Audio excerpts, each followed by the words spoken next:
الحمد للہ رب العالمین والصلاة والسلام علی سید الانبیاء والمرسلین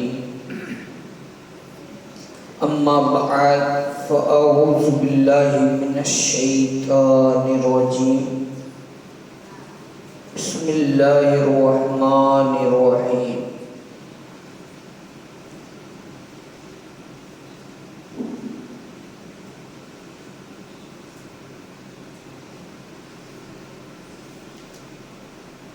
وَمَا أَرْسَلْنَاكَ إِلَّا رَحْمَةً لِلْعَالَمِينَ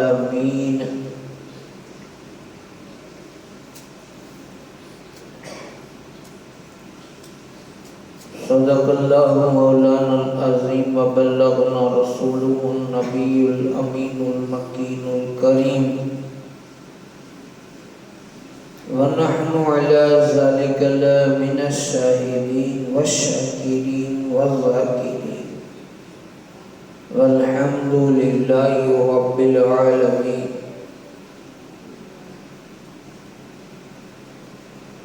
بارگاہ رسالت مآب صلی اللہ علیہ وسلم میں بلا تاخیر درود پاک کا نذرانہ پیش کریں اور پڑھیں. اللہم صلی علی سیدنا محمد وعلی سیدنا محمد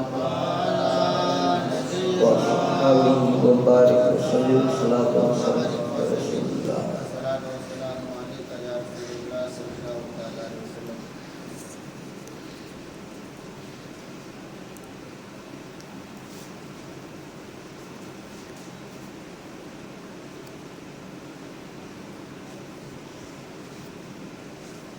جناب آدم علیہ السلام کیونکہ انسان اول ہیں، سب سے پہلا انسان جناب آدم علیہ السلام ہے.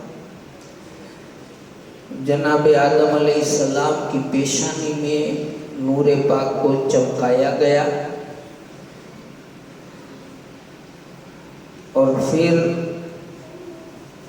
اس سے منتقل ہوتے ہوئے جناب شیس علیہ السلام اور پھر جناب شیس علیہ السلام سے ہوتے ہوئے پیشانی در پیشانی، رحم در رحم، پیٹ در پیٹ ہوتے ہوئے حضرت عبداللہ بن عبد المطلب تک یہ نور پہنچا. یعنی جناب عبداللہ کی پیشانی تک یہ نور پہنچا. جب وہ نور جناب عبداللہ کی پیشانی میں چمک رہا تھا، چمکنا شروع کیا، تو آپ کا حسن و جمال، آپ کی خوبصورتی وہ بے مثل و بے مثال تھی. ہر ایک حسین اور خوبصورت عورت آپ پر فریفتہ تھی اور شادی کرنا چاہتی تھی، لیکن یہ نور نصیب ہو گیا جناب آمنہ کو. آمنہ بنت وہب بن عبد مناف ان کو نصیب ہوا. اور کہتے ہیں کہ ملک شام میں یہودیوں کے پاس سفید صوف کا بنا ہوا یحییٰ بن زکریا علیہ السلام کا خون آلودہ کرتا تھا.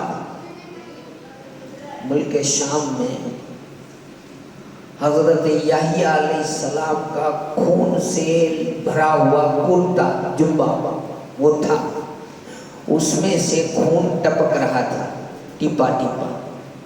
اور ایسا مانتے تھے کہ جب یہ آخری نبی پیدا ہوگا، اس کی قریب گھڑی آ جائے گی، تب یہ خون ٹپکنا بند ہو جائے گا، پورا سفید ہو جائے گا. لال تھا، پورا سفید ہو جائے گا، خون پورا نکل جائے گا. یہ مشہور تھا ملک شام میں. کہتے جس وقت حضرت عبداللہ کی پیشانی میں نور محمدی چمکا، محمد الرسول اللہ صلی اللہ علیہ وسلم کے والد جو ہونے والے ہیں حضرت عبداللہ، ان کی ولادت ہوئی جب عبداللہ جنمے، رسول نہیں، رسول کے ابا کا جب جنم ہوا تو وہ علامت ظاہر ہوئی، یعنی کہ وہ خون بند ہو گیا، کلتا سفید ہو گیا، تو لوگ سمجھ گئے کہ اب وہ نبی آنے والا ہے، وہ آ گیا ہوگا، دیکھیں ذرا۔ تو جب وہ علامت ظاہر ہو گئی تو تحقیق کی روح سے حضرت عبداللہ کی ولادت کا علم ہو گیا، لوگوں کو پتہ چل گیا کہ جس گھر میں رسول پیدا ہونے والا ہے وہ بندہ تو آ گیا۔ یہ عیسائیوں کو پتہ چل گیا، یہودیوں کو پتہ چل گیا۔ قریش کی ایک جماعت تجارت کی غرض سے ملک شام گئی، کیونکہ عرب سے جاتے تھے بیاپار کے لیے، تو مکے سے ملک شام تجارتی قافلہ بیپار کرنے والے عرب سے گئے شام میں۔ تو وہاں کے جو احبار یہود تھے وہ ان سے پوچھتے تھے عبداللہ کے بارے میں، تو سارے لوگ حضرت عبداللہ کے حسن و جمال کی تعریف کرتے تھے، اس کے نور کا ذکر کرتے تھے جو ان کی پیشانی میں چمکتا تھا۔ تو احبار یہود کہتے کہ وہ نور عبداللہ کا نہیں ہے، بلکہ وہ نور محمد بن عبداللہ کا ہے، وہ ان کے یہاں جو جنم لینے والا ہے، جو ان کی صلب میں ہے، ان کا ہے، اور وہ آئیں گے دنیا میں بتوں کو توڑیں گے۔ جب قریش مکہ ان کی زبان سے ایسی باتیں سنتے اور علامت و امارات کا جب مشاہدہ کرتے تھے تو اس کے سبب کہتے تھے کہ رب کعبہ کی قسم، وہ یہودی سچ کہتے تھے کہ یہ آنے والا آیا، یہ رسول کی پیدائش سے پہلے کا ذکر ہے۔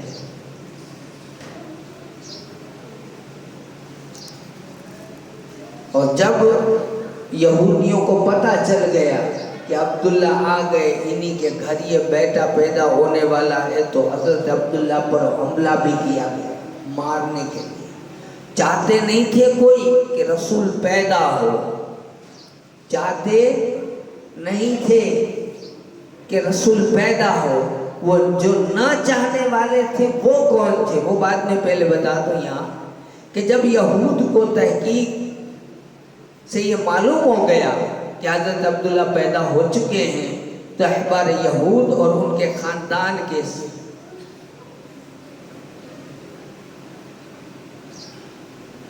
70 آدمیوں نے باہم عہد کیا، قسم کھائی کہ مکہ جا کر جب تک حضرت عبداللہ کو قتل نہ کر دیں واپس نہیں آئیں گے، جب تک ان کو قتل نہ کر دیں واپس نہیں آئیں گے، یہ قسم کھائی۔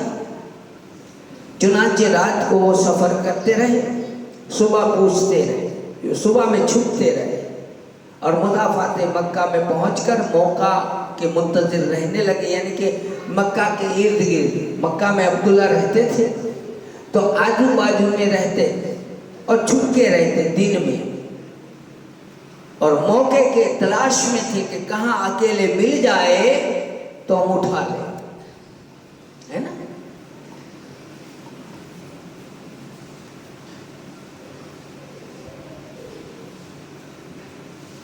ہر وقت فرصت نگاہ ہے، ہر وقت دھیان رکھتے، ہر وقت نظر رکھتے کہ کہیں ہمیں عبداللہ نظر آ جائے۔ ایک دن ایسا ہوا، حضرت عبداللہ کو انہوں نے صحرا میں دیکھ لیا، شکار کھیلتے ہوئے دیکھا کہ حضرت عبداللہ شکار کے لیے گئے، تو فوراً ان کی نظر پڑی، انہیں ہلاک کرنے کے ارادے سے وہ دوڑ پڑے۔ اب وہاں بن عبداللہ بن عبد مناف ان کو خبر مل گئی، تو عربوں کی ایک جماعت کو لے کر کے وہ حرکت میں آ گئے، پوزیشن لے لی بچانے کے لیے۔ کہنے لگے کہ اس بات کو ہم کیسے روا رکھ سکتے ہیں کہ اشراف قریش میں سے کوئی آدمی احبار یہود کی ذمت پر ہلاک ہو جائے۔ چنانچہ اپنے موتی یعنی اپنے ماننے والے لوگوں کی ایک جماعت لے کر کے حضرت عبداللہ کو چھڑانے کے لیے دوڑ پڑے. دیکھا کہ آسمان سے ایک جماعت اتری ہے. ایک تو جماعت یہ گئی, دوسری آسمان سے اتری ہے. اور وہاں نے دیکھا کہ وہ جو آسمان سے جو جماعت اتری ہے, جو اہل زمین کے مشابہ نہیں تھی, ان کے زمین میں رہنے والوں جیسی نہیں تھی, اور یہود کی ایک جماعت کو دفع کر کے دفع قتل میں صحیح وہ بلی یعنی کہ ان کے لیے کوشاں تھی, وہ ان کو بھگانے کی بھرپور کوشش کر رہی تھی, لڑ رہی تھی, انہیں بھگا رہی تھی. وہاب نے دیکھا تو فوراً کھڑا ہو کر کے گھر آ کر کے اپنی بیوی برہ اس کو کہا کہ حضرت عبداللہ سے اپنی لڑکی آمنہ کا نکاح کی پیشکش جلدی کر دو, کیونکہ وہ ایک عام آدمی نہیں ہے, اس کے گھر جو بھی آنے والا ہے وہ ضرور اللہ کا پیارا ہے. آمنہ کو دے دو, کیونکہ میں ابھی دیکھ کے آیا ہوں کہ جناب عبداللہ کو بچانے کے لیے آسمان سے فوج اتری تھی. اب یہاں پر ہم رک جاتے ہیں, اگلی بات انشاءاللہ کریں گے. پھر آپ اور ہم, رسول تو بہت دور کی بات ہے, رسول تو بہت دور کی بات ہے. ہمیں تو کوئی سادات آ جائے تو ہم اس کے دیدار کے لیے جاتے ہیں. آج 1400 سال بعد کوئی عالم آ جائے, کوئی اچھا نیک باپو آ جائے, ہم اس کی زیارت کے لیے ترستے ہیں. ہم اس کو مارنے کے بارے میں, اس کو بھگانے کے بارے میں, اس کو تکلیف دینے کے بارے میں سوچ بھی نہیں سکتے, ہے نا, سوچ بھی نہیں سکتے. تو پھر یہ لوگ رسول کے ابا کو مارنے کیا دوڑے تھے, کیا واقع تھا؟ سمجھنے والی بات ہے نا بھائی, کہ ایسا کیا تھا کہ یہ یہودی, نصرانی, عیسائی, رسول ابھی آئے نہیں ہیں, رسول ابھی آئے نہیں ہیں. درود پاک پڑھیں, اللہم صلی محمد وعلی محمد صلی اللہ علیہ وسلم. رسول ابھی تشریف نہیں لائے, ان کے ابا آئے ابھی تو, اور ابھی آنے والے ہیں, یہ پتہ چل گیا. دھیان دیجئے گا میری اس بات پر, بڑی پوائنٹ والی بات بتا رہا ہوں. ہم لوگ, میں نے پہلے ہی بیان میں جب سیرت رسول بیان شروع کیا تھا تو میں نے بتایا تھا کہ سیرت رسول ہم کیوں سنیں گے اور کیوں پڑھیں گے. اس لیے سنیں گے, اس لیے پڑھیں گے کہ جیسا سرکار نے کہا, جیسا سرکار نے کیا, ویسا ہم کریں, ہم اپنی مرضی کی نہ چلائیں. اسی لیے اب ہمیں جاننا یہ ہے کہ آخر سرکار رسول پاک کے ابا کا قصور کیا تھا جو ان کو مارنے کے لیے دوڑے. اب سمجھ رہے ہیں, صاف بات ہے, وہ نہیں چاہتے تھے کہ رسول ان کے یہاں جنم لے. اگر عبداللہ کی پیشانی میں نور محمدی ہے, رسول انہی کے گھر جنم لیں گے, تو ایک کام کرو, رسول کے ابا کو ہی ختم کر دو, تو عبداللہ ہی نہیں بچیں گے, تو رسول تو جنم لینے والے ہیں نہیں نا. جس پیشانی میں نور رکھا ہے اسی کو وہ کہتے ہیں نا کہ کوئی ایک مکان ہے, اس مکان میں ایک آدمی چلا گیا, ہم مارنا چاہتے ہیں اس آدمی کو, مکان کو نہیں, لیکن پھر بھی جب وہ آدمی اس میں ہے تو لوگ کیا کہیں گے, مکان کو آگ لگا دو نا, اس کے اندر جو بھی ہوگا مر جائے گا. اب ادھر عبداللہ کو, جناب عبداللہ رسول پاک کے ابا کو ہی ختم کرنے کی بات تھی کہ وہی ختم ہو جائے تو پھر رسول کے جنم لینے کی بات نہیں آتی. چلو ٹھیک ہے, اس لیے مار رہے ہو. اچھا اب یہ بتاؤ ذرا, رسول کا گناہ کیا, کیا گناہ تھا؟ رسول کیوں نہ آئے؟ تم دنیا میں آئے, تم اپنی مرضی سے جیے, ہم آئے, ہم اپنی مرضی سے بھی ہے. رسول کیوں نہ آئے بھائی؟ کیا وجہ تھی؟ وہ ایسا کیا کرنے والے تھے, وہ ایسا کیا کرنے والے تھے جن کو آنے کے لیے ہم منع کریں؟ صاف بات ہے کہ سب اپنے من کی چلا رہے تھے, وہ بند ہونے والی تھی.